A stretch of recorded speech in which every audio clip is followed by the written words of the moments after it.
Welcome to the Explainer. So, you've got a pile of chase points, but are you really getting the most out of them? That's the big question, right? Well, today we are going to break down the playbook for turning those points into amazing flights and getting, that maximum value we're all after. I mean, that's the dream, right? You work hard to earn all these points, but how do you actually turn them into one of those priceless, unforgettable trips? It's a question pretty much everyone has, and trust me, the answer isn't always obvious. All right, so let's get right into it. The secret, the real key to winning this whole points game is all about finding the real value. Because it's not just about how many points you've stacked up, it's about how smart you are when you go to spend them. And look, we're going to master this together. We're going to walk through 3 different real-world examples of how to redeem points for flights. We'll start with the basics and work our way all the way up to some of those pro-level tricks. Okay, first things first, we need to talk about a super important term: travel partners. These are just the airlines and hotels you can send your chase points to. And here's the #1 rule you gotta burn into your brain. Transferring your points to these partners, that's almost always where you're gonna find the crazy good value, way more than you'd get just booking through the Chase portal itself. So who can actually do this? Well, to make these one-to-one point transfers, you've got to have one of these specific cards. We're talking about the Chase Sapphire Preferred, the Sapphire Reserve, or the Ink Business Preferred. Think of these cards as the keys that unlock this whole travel partner world. All right, let's jump into our first example. We're gonna start with the basics, something super straightforward: a domestic flight from Philly down to Orlando on Southwest. This is perfect for seeing how the core mechanics really work. Okay, so you go to the Southwest website, you find your flight, and you see 2 options. You can pay with cash, $163, or you can pay with points, 11,457 points, plus a tiny fee of $5.60. So, what's the move? Which one's the better deal? To figure that out, we gotta do a little bit of quick math. It's for a thing called cents per point, or CPP as you'll hear it called. It just tells you the value you're getting for every single point. It's a simple 2-step formula. First, just take the cash price and subtract that little fee. Then you take that new number and divide it by the number of points you'd have to use. And voila, what do we get? We get a value of 1.37 cents for every point. That number right there, that's our magic number for this flight. So now, for the final, crucial step, we have to compare that number.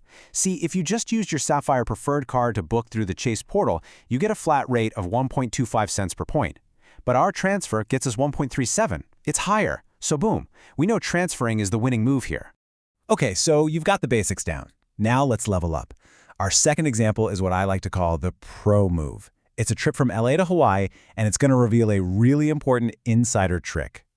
So here's the deal. We found a flight on American Airlines, but, and this is the trick, we're going to book it through a partner, British Airways, so we can use our chase points. The cash price is $335, but through British Airways, we can snag it for just 13,000 points. I mean, on the surface, that looks amazing, right? We run the numbers, and it comes out to a whopping 2.53 cents per point. That is a huge value. It feels like an absolute slam dunk. But is it? And this right here, this is the moment that separates the pros from the rookies. Before you get all excited and hit that transfer points button, you've got to stop. You have to ask yourself one super critical question. Is this really the smartest move I can make?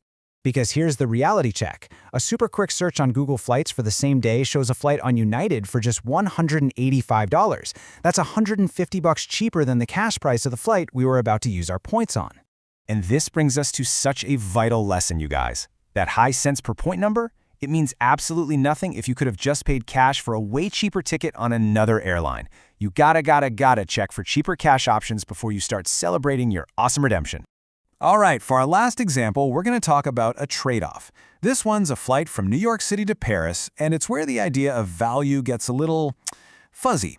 It becomes a lot more personal, and it's not just about the numbers on a spreadsheet. Okay, so check this out. We found a flight on Air France to Paris, and you have 2 choices. You can fly in economy for a pretty sweet 15,000 points, or you could live it up in business class for 55,000 points. Yeah, that's a pretty big jump. So naturally, we do the math.